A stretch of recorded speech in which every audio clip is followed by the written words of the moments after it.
Sarsa pa lang guys, ulam na. So ayun na nga guys, hindi siya kalderita, hindi rin siya adobo, at lalong hindi siya binagoongan. Hello guys, welcome ulit sa aking mini vlog. So ayan, for today's video guys, alam niyo na magluluto ulit tayo.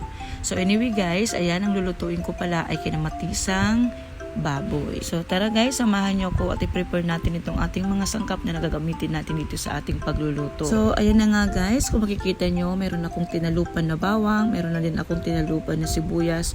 Puti ang kinuha ko guys, pwede naman yung isang sibuyas pero ito yung kinuha ko. Meron din akong kamatis na ito yung gagamitin natin para maging sauce niya. Syempre kamatis ang gagamitin natin dahil nga kinamatisang baboy ang ating lulutuin ngayon, char. Ayan, ginamitan ko na nga siya ng food processor para mas mabilis siyang durog. Pwede naman siyang hindi durugin, pwede yung maliliit na mga hiwa lang ang gawin nyo at matutunaw din naman yan pag ginisa nyo. Ito yung ulam guys na hindi magastos sa mga sangkap. Meron ka lang bawang, meron kang sibuyas at lalong meron kang kamatis ay pwede na. Bali yung kinuha kong baboy guys, ito yung yimpo para mas mabilis siyang lumambot.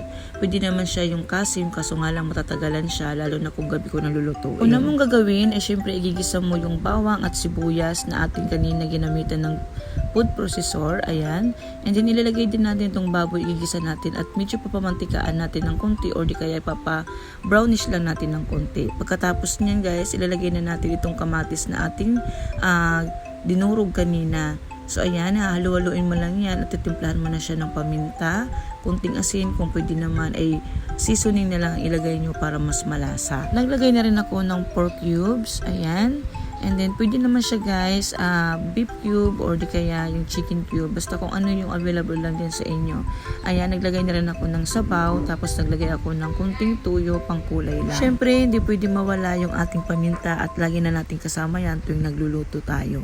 Halu-haluin nyo lang guys. At pagkatapos yung haluin, ay takpan nyo para naman lumambot. Pagkalipas nga ng 25 minutes, ganito na itsura niya. So, hayaan nyo lang din siya na matuyo pa yung kunti yung kanyang sabaw. O di kaya parang lumalabas na yung parang mantika. Pagka ganito na kasi ang itsura niya guys, nagpapahiwatig na siya, naluto na nga yung ating niluluto.